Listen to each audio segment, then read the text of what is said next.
नमस्कार, नीलम फॅशन क्रिएशनमध्ये तुम्हा सर्वांचं खूप खूप स्वागत आहे। आजच्या व्हिडिओमध्ये मी तुम्हाला 4 टक्स ब्लाऊज कसा स्टिच करायचा हे सांगणार आहे। तर हा 38 साईजचा आपला 4 टक्स ब्लाऊज आहे। त्याचा मी बॅक पार्ट तयार केलाय। इथे हा मी बॅक पार्ट जो आहे तो तयार करून घेतलेला आहे आणि आता फ्रंट पार्ट कसा स्टिच करायचा हे सांगणार आहे। तर एका बाजूला हे आपलं मार्किंग आहे, तर इथे थोडं अजून आपण हे डार्क करून घ्यायचं। पहा, टक्स जे आहेत ते थोडेसे मी डार्क करून घेतले। आता हा जो पार्ट आहे यावरती हे जे बिना मार्किंग वाला पार्ट आहे तो ठेवायचा। तर असा यावरती हा ठेवून घ्यायचा, बरोबर ठेवायचा। पहा,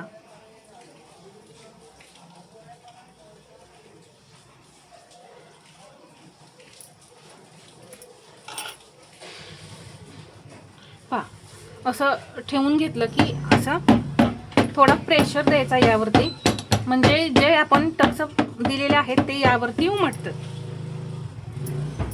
पहा, इथं दिसतात, सहज दिसतायत।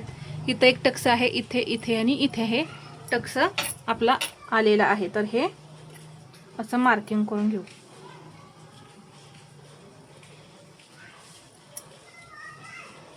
या पद्धतीने तर टक्स कसे द्यायचे। आता इथे हा सुळसुळीत कपडा आहे। पहा, एकदम सुळसुळीत असा हा कपडा आहे, इथे तुम्हाला दिसतच असेल। तर त्यावेळेस काय होतं, जेव्हा आपण टक्स देतो अशा पद्धतीने इथे टक्स देतो त्यावेळेस आतला कपडा जो आहे मेन फॅब्रिकचा तो निसटतो शिलाईतून, म्हणजे शिलाईमध्ये सापडतच नाही। त्यामुळे काय करायचं आहे, हे जे टक्स आहेत आधी ते स्टिच करून घ्यायचे, म्हणजे हे जे मार्किंग आहे यावरती शिलाई देऊन घ्यायची। पहा, इथे शिलाई दिलेली आहे मी। आता हा दुसरा टक्स जो आहे आर्महोल मधला तो सुद्धा देऊन घ्यायचा। तर इथून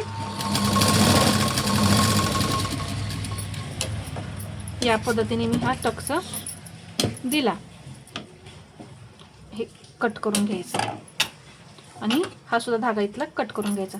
2 टक्स आपले इथं स्टिच करून झाले। आता हे सुद्धा स्टिच करायचं।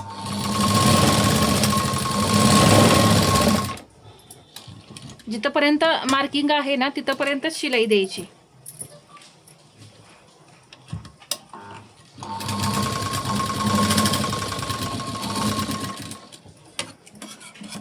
हे कट करून काढू।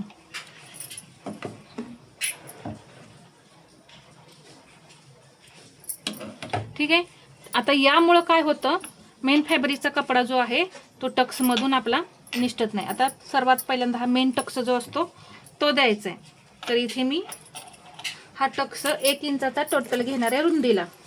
उंचीचं मार्किंग आपण केलेलेच आहे, ते कटिंगमध्ये पहा, आपल्या नीलम फॅशन वर्ल्ड या चॅनलवरती मी हा कटिंगचा व्हिडिओ टाकलेला आहे। डायरेक्ट कपड्यावरती मी हे कटिंग केलेलं आहे। 2.5 इंच उंचीला टक्स आहे आणि इथे मी हा 1 इंच घेतलाय रुंदीला आणि हा असा स्टिच करायचा।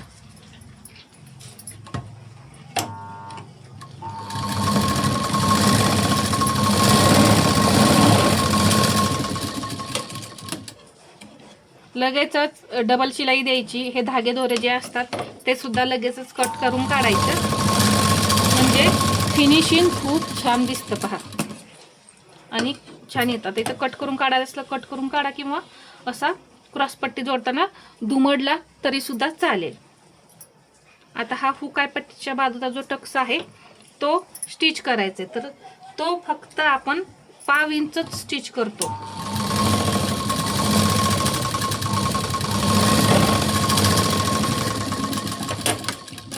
त्यापेक्षा जास्त स्टिच करायचा नाही।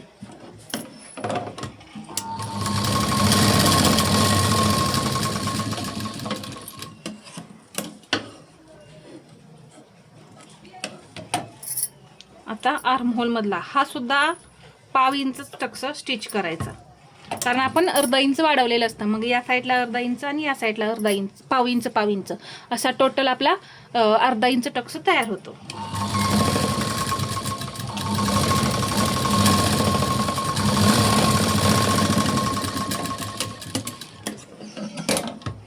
प्रत्येक ठिकाणी डबल शिलाई द्यायला विसरायचं नाही।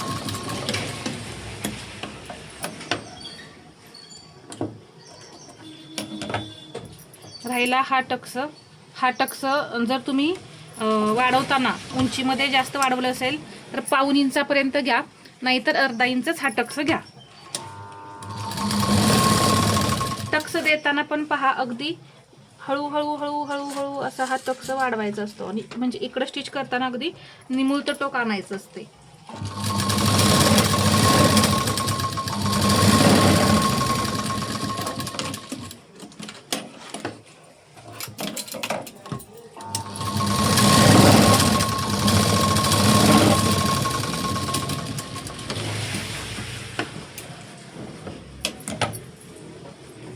आता हे मी तुम्हाला पप कसा आलेला आहे हे दाखवते. तर त्याआधी जिथं जिथं आपण टक्स दिलेला आहे तिथे असं नखाने प्रेस करायचं.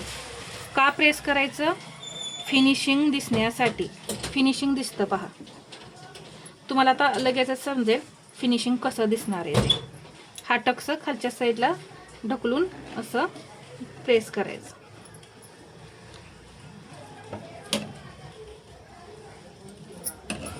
इथे सुद्धा हा मुंड्यातला आहे ना, पहा. नखाने प्रेस केल्यामुळे लगेच फरक पडतो. आता हा पहा किती सुंदर असा हा पफ आलाय. या पद्धतीनंच पफ यायला पाहिजे.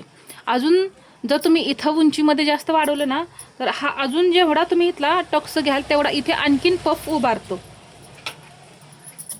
मग तुम्ही ते कटिंगमध्ये किती घेता यावरती ते डिपेंड आहे.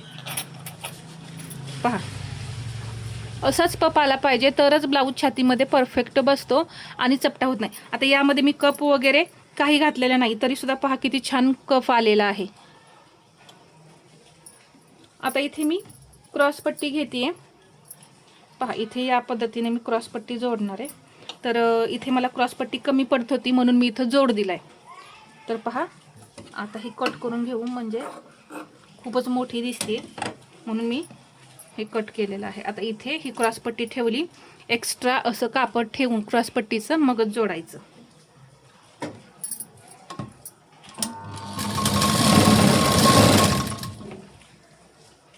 आता इथे पहा हा टक्स जो आहे तो असा दुमडायचा वरती.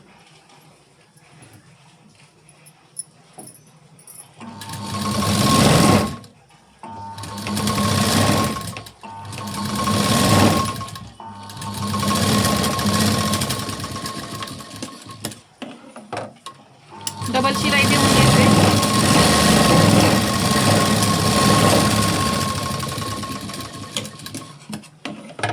आता ही क्रॉसपट्टी जी आहे तुम्ही इथं दाबटीप दिली चालेल, नाही दिली तरी चालेल. पहा इथे मी देऊन घेते.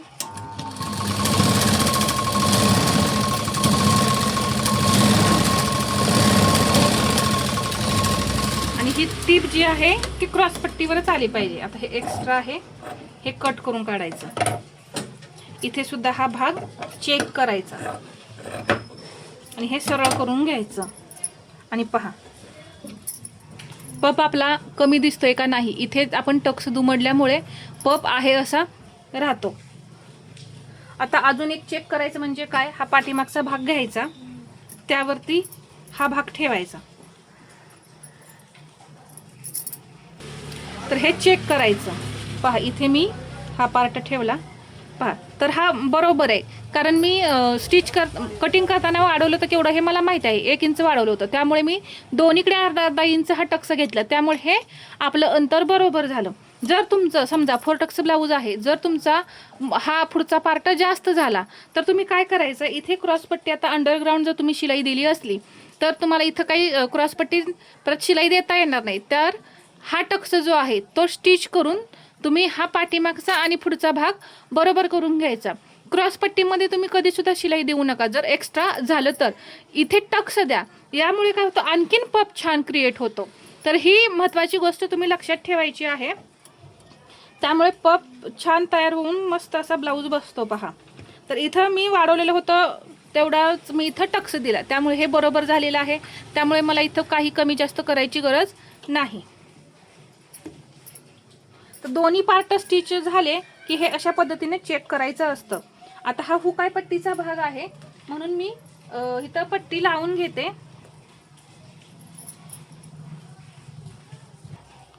जो हा भाग असतो तो आपला हुकाच्या साईडचा असतो, म्हणून मी इथं हुकपट्टी लावून घेणार आहे. तर एकच भाग मी इथं तयार करून दाखवणार आहे, दुसरा पार्ट मी नंतर तयार करून घेईन.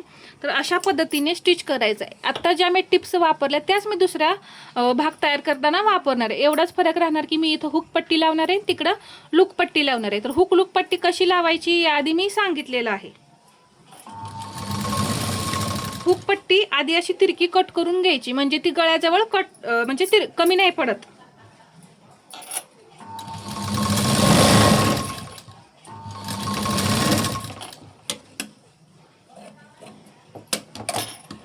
आणि इथं ही अशी दुमडून घेणार आहे.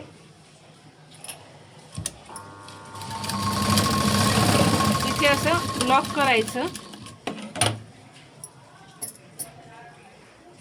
एक दाब टीप द्यायची. आता दाब टीप नेहमी आपली अस्तरवरती असते हे लक्षात ठेवायचंय.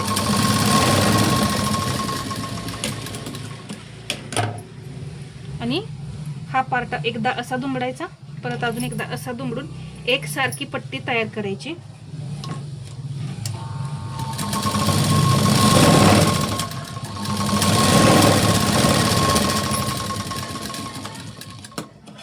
तर या ब्लाऊजचं परफेक्ट कटिंग मी नीलम फॅशन वर्ल्ड या चॅनेलवर टाकलेलं आहे. 2 ब्लाऊज मी एकाच वेळेस कटिंग केलेलं आहे. थंबनेल पहा, त्याच पद्धतीने मी ते शेअर केलेलं आहे. तर हा पार्ट पहा असा तयार झाला. तर किती फिनिशिंग आलेलं आहे, पफ एकदम परफेक्ट आलेला आहे. हा ब्लाऊज मग शोल्डरसुद्धा आपलं उतरत नाही, म्हणजे पुढे येतं पहा फोरटक्स ब्लाऊजमध्ये किंवा छातीमध्ये चपटा बसतो तर ते होत नाही. तर हा व्हिडिओ तुम्हाला कसा वाटला हे मला कमेंटमध्ये सांगा. आणि व्हिडिओ आवडला असेल तर लाईक करा, शेअर करा आणि असेच नवनवीन व्हिडिओ पाहण्यासाठी आपल्या चॅनेलला सबस्क्राईब करायला विसरू नका. धन्यवाद.